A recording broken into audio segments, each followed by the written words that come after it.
देखिए औकात तो उनकी चवन्नी की नहीं है। हमारे तो राजेंद्र पाल गौतम पे उन्होंने 50 लाख उनके सर पे लगाया, और लेकिन वो ऐसा बंदा है जो चवन्नी भी उसके सर की कीमत नहीं है, तो हम चवन्नी भी नहीं लगाएंगे। इतना गिरा हुआ इंसान है वो। और जब भी इन बाबाओं का अगर आप देखेंगे तो हमेशा वो नशे में धुत रहते हैं। कार्रवाई होनी चाहिए, क्योंकि जब हमारे लोग कुछ ट्वीट वगैरह करते हैं तुरंत उनको उठाया जाया जाता है। मेरे साथ में भी हुआ कि मैंने शंकराचार्य पे बोला कि वो बंदा था तो वो SC ST OBC के आरक्षण के खिलाफ था, महिलाओं के खिलाफ था। मैंने उसको बोला अच्छा हुआ इंसान मर गया, पृथ्वी का भार कम हुआ। अब उसके बाद में इतना भयानक सारी चीजें मेरे साथ हुई कि मेरे ऊपर उसको गोली मार दो, रेप करके गोली मारने की धमकी, जान से वेश्यालय में हुई, ये वो तमाम चीजें इन लोगों ने बोली। तो बिलबिला रहे हैं, क्योंकि हम जैसे लोग बाहर निकल करके अब अपने लोगों की हित की बात लोगों तक समझा रहे हैं कि यार हम ही लोग के वोट से तो वो सब बनते हैं। RSS बोलता है कि अब आप बोल रहा है कि सब जातिवाद सब खत्म करेंगे। क्या कभी RSS ठाकुर को भी कभी उसने बनाया, क्षत्रिय को भी कभी उसने चीफ बनाया, किसी बनियों को भी बनाया? और हम लोग जातिवाद खत्म करने की बात कर रहे हो। अगर हम लोग वही उसी वाली स्थिति में आ जाएंगे अछूत और शूद्र के, फिर हम लोग तो खत्म हो जाएंगे। जो कॉन्स्टिट्यूशन में सारी जातियों को सूचीबद्ध किया गया है, उनका अधिकार मान सम्मान दिलाने के लिए सूचीबद्ध किया गया है। ये कोई अभिशाप नहीं है। बाबा साहब की 22 प्रतिज्ञाएं पढ़ने पर राजेंद्र पाल गौतम को इस्तीफा दे देना पड़ा, तो आप खुद सोचिए वो उसकी मानसिकता क्या है। तो लोग बोलते हैं कि हाँ वो RSS का छोटा रिचार्ज है, और अब तो बिल्कुल उस चीज से कंफर्म भी हो रहा है। तो केजरीवाल जी का अगर आप उसमें वो रिजर्वेशन के खिलाफ बैठा करते थे, हाँ यूथ फॉर इक्वलिटी, तो यूथ फॉर इक्वलिटी वो रिजर्वेशन के खिलाफ बैठे हुए थे। जब समझ में आया कि जो सवर्ड वोट है, जो जनरल कैटेगरी की वोट है, वो तो बीजेपी के सिवा किसी को जाएगी नहीं। मुख्यमंत्री की, केजरीवाल जी की झूठ और मक्कारी, और ये मक्कारी और झूठ देखिए बीजेपी भी झूठ और मक्कारी बोल करके सत्ता में आई, ये भी झूठ और मक्कारी करके सत्ता में आए। नोट पे गणेश लक्ष्मी, तो ये वही नाम आता है कि हिंदू नाराज हो जाएंगे। आप अगर जो मेन स्ट्रीम मीडिया है, ये मनुवादी मीडिया है, अगर वहाँ देखोगे आप तो वहाँ हम लोग के SC ST OBC का कोई बात नहीं होता है। कोई भी बात एक हो जाए नहीं होता है। वहाँ बोलते हैं हिंदू हिंदू हिंदू, तो ये बोलते हैं हिंदू नाराज हो जाएंगे, तो हिंदू को ये खुश करने के लिए ये लोग लक्ष्मी गणेश की ये मनुवादी ही मानसिकता है। और उनको ये लग रहा है कि SC OBC एक जो बहुत बड़ा समाज है, OBC जो बहुत बड़ा समाज है, ये हिंदू है, ठीक है। SC ST भी अपने आप को हिंदू समझते हैं, हालांकि ST अभी भी अपने अधिकारों के लिए लड़ रहा है। सारे लोग अलग अलग अपनी रफली अपना राग बजाते हैं। जो बहुजन वाले लोग हैं, मुस्लिमों को तो वैसे ही हाशिए पे रखा गया है, ठीक है। SC जो लोग हैं उनको सहलाया जा रहा है कि मुस्लिमों पे अत्याचार होगा, तुम हिंदू हो इसलिए तुम्हारे पर नहीं हो रहा है, ठीक है। ये सिर्फ एक रीजन है उनका वोट लेने के लिए। और जो हिंदू मुस्लिम का हेट्रेड वाली बात चलती है, ये अपने लोगों को समझना पड़ेगा कि जो SC के ऊपर जुल्म होते हैं, कोई मुस्लिम अगर एक आध छोड़ दो, जो अभी यूपी में हुआ था, तो उसमें तुरंत वहां के भी मुस्लिम नेता ने बोला कि पत्थर मार देना चाहिए। नेता ने गलत नहीं बोला, और योगी सरकार तो कार्रवाई करेगी क्योंकि मुस्लिम है, वो हो गया। लेकिन जब हमारे वहाँ सवर्ड कोई कैटेगरी का होता है और हाथरस जैसी घटना होती है, तो वहाँ पे सारे सवर्ड के जो जनरल कैटेगरी है अपना लामबंद करते हैं, महापंचायत करते हैं, उसको बचाने के लिए बहुत सारी चीजें करते हैं। और आज भी देखिएगा मनीषा वाल्मीकि की वहाँ हालत, उनके घर वालों की हालत अच्छी नहीं है। प्रियंका जी, एक बाबा हैं अयोध्या के, उन्होंने 50 लाख का इनाम घोषित कर दिया राजेंद्र पाल गौतम जी के सिर पे कि गर्दन काट कर लाइए और हमसे 50 लाख रुपए ले जाइए। क्या दलितों की जो है ऐसी हालत हो गई है कि उनकी कोई भी गर्दन कटवा सकता है? देखिए औकात तो उनकी चवन्नी की नहीं है।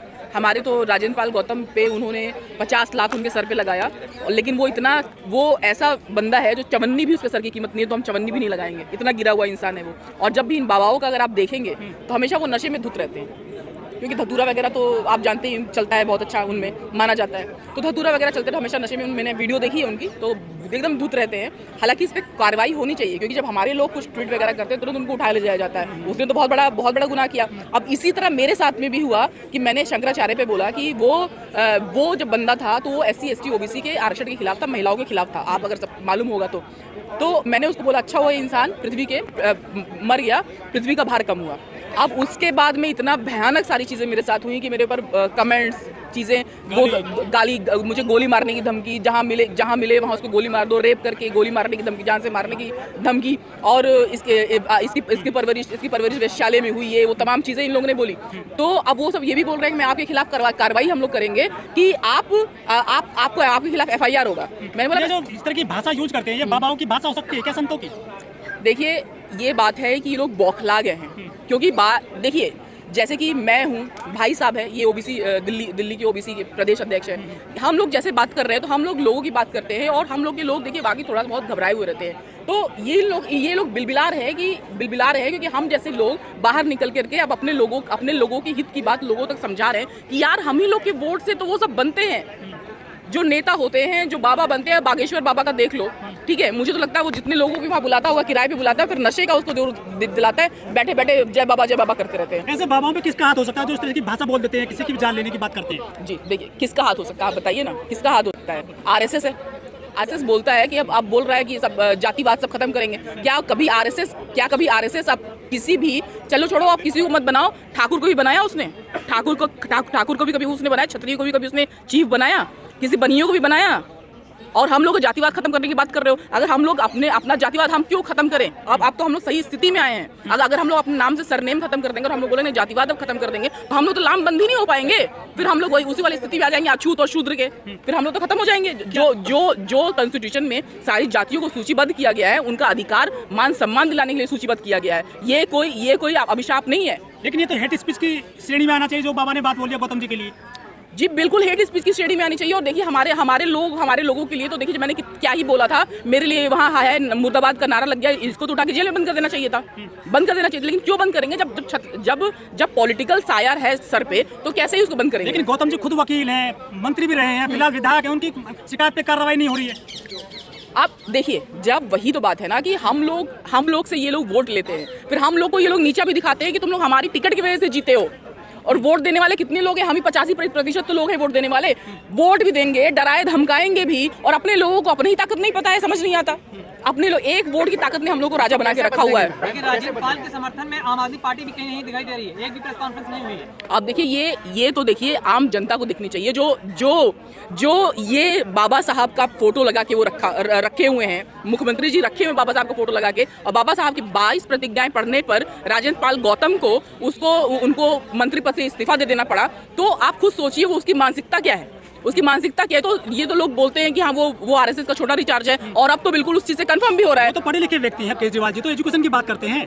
देखिए, केजरीवाल जी का अगर आप थोड़ा सा इतिहास देखेंगे, अगर मैंने थोड़ा देखा हुआ है, तो शायद नव भारत अभियान की अभियान उन्होंने कोई चलाया था, उसमें वो रिजर्वेशन के खिलाफ बैठा करते थे। हाँ, यूथ फॉर इक्वलिटी। तो यूथ फॉर इक्वलिटी वो रिजर्वेशन के खिलाफ बैठे हुए थे। जब समझ में आया कि जो सवर्ड वोट है, जो जनरल कैटेगरी की वोट है, वो तो बीजेपी के सिवा किसी को जाएगी नहीं, तो किसका वोट लेंगे अब वो? लेकिन वो बाबा साहब की बात करते हैं, भगत सिंह की बात करते हैं, सबको साथ लेने की बात करते हैं। वो तो ये झूठ और मक्कारी है। किसकी झूठ और मक्कारी है? मुख्यमंत्री, दिल्ली के मुख्यमंत्री की, केजरीवाल जी की झूठ और मक्कारी। और ये मक्कारी और झूठ, देखिए बीजेपी भी झूठ और मक्कारी बोल करके सत्ता में आई, ये भी झूठ और मक्कारी करके सत्ता में आए। आप एक बात बता दीजिए, कांग्रेस ने और बीजेपी ने जो राज्यसभा में लोगों को भेजा, मेंबर को भेजा, वहां पे SC ST OBC का भी नाम गया था। उन्होंने भेजा कि नहीं भेजा, बात दूसरी बात है। हाँ, वो मतलब नाम भेजा था, लेकिन केजरीवाल ने अपने राज्यसभा में जितने लोगों को भेजा, एक भी SC ST OBC का बंदे का नाम नहीं था। पैसे से जाते हैं वहाँ पे लोग। तो फिर अगर पैसे से ही जाते हैं तो तुम्हारी क्या जरूरत है? हम बाबा साहब हमारे हैं, भगत सिंह हमारे हैं, तो हम लोग क्यों नहीं लामबंद होकर अपना इलेक्शन लड़ सकते हैं? हम लोग क्यों नहीं लड़ सकते? आपको फ्री बिजली पानी दे रही है, क्या चाहिए आपको? एजुकेशन दे रही है। अरे हमको रोजगार दे दो ना, हम बिजली पानी का भर देंगे, और पक्का मकान भी पॉलिटिकल पार्टीज बोलती है पक्का मकान भी करवा देंगे। जैसे हमारे PM साहब ने बोला था पक्का मकान। आप ये बता दो, पक्का मकान अगर कर देंगे तो आपको याद होगा खारगोन में MP में PM आवास योजना का ही मकान बुलडोजर से गिरवा दिया गया, और बोला ये गया कि इस गलत जगह पे बना था। आप बताओ, ये जो पक्का मकान करके दे रहे हैं, ये कब तक तुम करोगे? जब उनका मन जाएगा गिरा देगा। आपके पास कोई बैक सपोर्ट ही नहीं है। नोट पे गणेश जी ला रहे हैं, लक्ष्मी जी को ला रहे हैं, कितना खुश होने की बात है। देखिए, नोट पे गणेश लक्ष्मी, तो ये वही नाम आता है कि हिंदू नाराज हो जाएंगे। आप अगर जो मेन स्ट्रीम मीडिया है, ये मनुवादी मीडिया है, अगर वहाँ देखोगे आप, तो वहाँ हम लोग के SC ST OBC का कोई बात नहीं होता है। कोई भी बात एक हो जाए नहीं होता है। वहाँ बोलते हैं हिंदू हिंदू हिंदू, तो ये बोलते हैं हिंदू नाराज हो जाएंगे। तो हिंदू को ये खुश करने के लिए ये लोग लक्ष्मी गणेश की मूर्ति। IITian मुख्यमंत्री जो IIT से पास आउट है, अगर वो ऐसी बात करते हैं कि लक्ष्मी गणेश की फोटो लगाने से देश की अर्थव्यवस्था सुधर जाएगी, कैसे देखते हैं इसे आप? देखिए, ये मनुवादी ही मानसिकता है, और उनको ये लग रहा है कि SC OBC एक जो बहुत बड़ा समाज है, OBC जो बहुत बड़ा समाज है, ये हिंदू है, ठीक है। SC भी ST भी अपने आप को, SC ST भी अपने आप को हिंदू समझते हैं, हालांकि ST अभी भी अपने अधिकारों के लिए लड़ रहा है।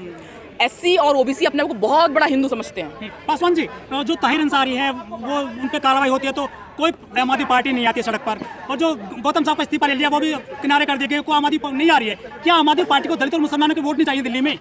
देखिए, उनको ये लगता है कि आपके वोट तो हम ले ही लेंगे, आपके वोट तो हम फ्री बिजली पानी करके ले ही लेंगे। आपकी औकात ही इतनी है कि फ्री बिजली पानी पे आप लोग बिक जाएंगे। वो हम क्यों नहीं लोग मांग करते कि हमको नौकरी दो, रोजगार दो, हम अपना फ्री बिजली पानी पक्का मकान बनवा लेंगे? ये नहीं कर सकते हैं। जब से आप अगर देखेंगे 2014 से हमारी अर्थव्यवस्था कितनी गिरी है, अर्थव्यवस्था 9वें पे गई, 5वें पे आई, और 2011 में 5वें नंबर पर अर्थव्यवस्था पूरी दुनिया में भारत की आज की डेट में, ऐसा वित्त मंत्री कहती है। और वित्त मंत्री ऐसा कहती है, और वो तो ऐसा भी कहते हैं कि रुपया गिर नहीं रहा है, डॉलर ऊपर जा रहा है। बताइए, वित्त मंत्री का कोई सही नहीं मानती है भाजपा सरकार के, मोदी सरकार के? कौन सा आंकड़ा सही बताया उन्होंने? अब बजट बनता है 25-25 साल का, 5 साल का बजट नहीं बनता है। अब जब 5 साल का कोई हिसाब किताब नहीं दे पा रहे हैं तो 25 साल का बना रहे हैं कि 5 साल का तो कैसे ही देंगे हम हिसाब किताब। 25 साल का बना रहे हैं, कौन ही पूछेगा, कौन जिएगा, कौन मरेगा। धम्म दीक्षा में करीब 10,000 लोग थे गौतम जी के साथ में, आज उतनी संख्या नहीं है। फ्यूचर कैसा देखते हैं गौतम जी का? मैं फ्यूचर गौतम जी का क्या देखने वाली हूँ, लेकिन एक बात जरूर है कि देखिए अभी सारे के सारे लोग अलग अलग अपनी रगली अपनी डफली अपना राग बजाते हैं, जो बहुजन वाले लोग हैं। इवन मेरे साथ में भी ऐसे सारे मैं देखिए ये एकजुट, देखिए सब लोग अपना अपना काम करें, आप लोग सब लोग अपना अपना बजाएं, लेकिन जहां ऐसा कोई कॉल आए ना तो मुझे सारे लोगों को इकट्ठा हो जाना चाहिए। इस क्षेत्र में मैं भीम आर्मी को बहुत अच्छा देखती हूँ, भीम आर्मी को अच्छा देखती हूँ। देखिए करते तो हम लोग भी हैं, करते तो ओबीसी सब लोग हम लोग मिलके करते हैं, ओबीसी महासभा सब लोग मिलके सारे काम करते हैं।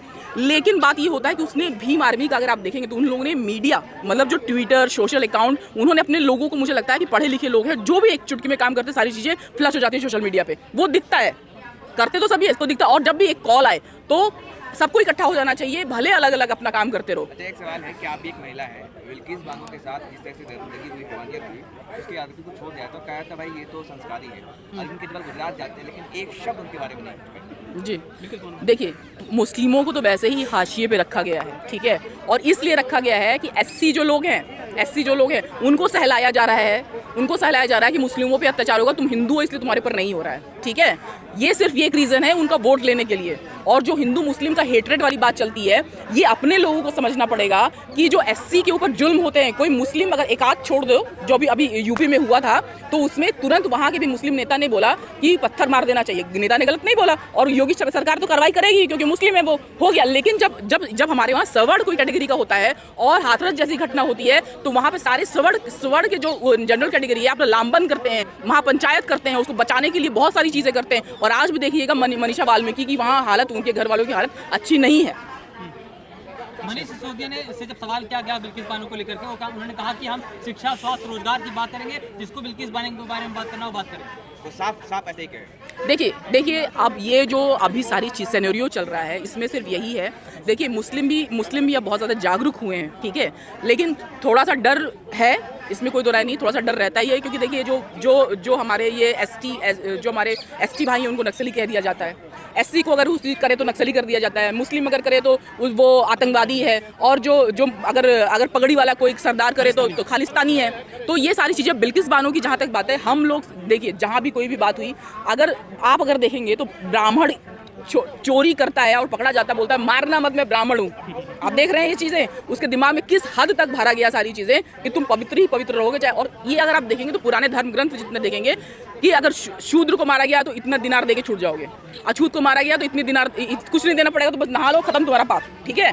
तो ये चीजें तो हमें समझनी पड़ेगी। देखिए कॉन्स्टिट्यूशन बचाना पड़ेगा, और बिल्किस बानो के साथ जो हुआ वो बिल्कुल, संविधान खतरे में है क्या?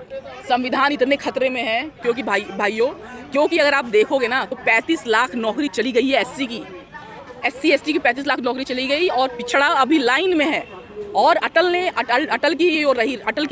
का ये रहा था कि हम आरक्षण छुएंगे नहीं, आरक्षण छुएंगे नहीं, और तुम्हारा हम सब कुछ खत्म कर देंगे। ईडब्ल्यूएस के जरिए जो आरक्षण दिया जा रहा है, जी देखिए, अगर आप ये कहाँ का न्याय है मुझे जरा बताइए कि पहले ही 50% जनरल कैटेगरी वालों के लिए कहीं 100 सीटें निकलती हैं, 50% जनरल कैटेगरी वालों के लिए है, 10% ईडब्ल्यूएस का दे दिया आपने, 60 पर हो गया, 40 जो सीटें बची उस पर एससी एसटी ओबीसी को समेट लो, और उसमें भी बाईलेटरल के लिए 20 तो छोड़ ही दो, बाईलेटरल हम किसी को भी घुसाएंगे।